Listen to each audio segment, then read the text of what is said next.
இந்த சக்கை வந்து எங்க வீட்டு சக்கை மரத்துல உள்ள லாஸ்ட் சக்கை இந்த வருஷத்துல உள்ளது. இனி வந்து நெக்ஸ்ட் இயர் தான் சக்கை சீசன் ஸ்டார்ட் ஆகும்.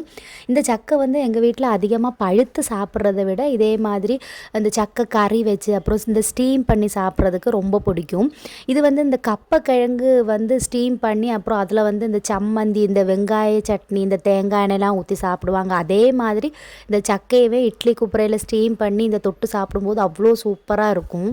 நாங்கள் இந்த சக்கையை வந்து ஃப்ரீசரில் வந்து ஒரு 1 இயர் வரையெல்லாம் ஸ்டோர் பண்ணி வைப்போம். இந்த பழுக்காமல் இருக்கும்போது இந்த சக்கையை வந்து க்ளீன் பண்ணி கட் பண்ணி ஃப்ரீசரில் போட்டுப்போம். ஏன்னா இந்த சக்கையெல்லாம் சீசனில் கிடைக்கிற ஒரு ஃப்ரூட்னால நமக்கு எப்போவுமே கிடைக்காது. ஸோ ஆசை வரும்போது அந்த சக்கையை எடுத்து இதே மாதிரி ஸ்டீம் பண்ணி இந்த சட்னி கூட வச்சு சாப்பிடுவோம்.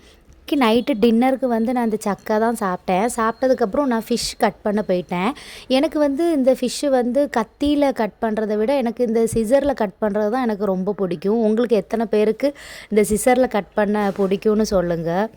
மீனுக்கு பேர் எங்கள் ஊரில் அயலை மீன் சொல்லுவாங்க.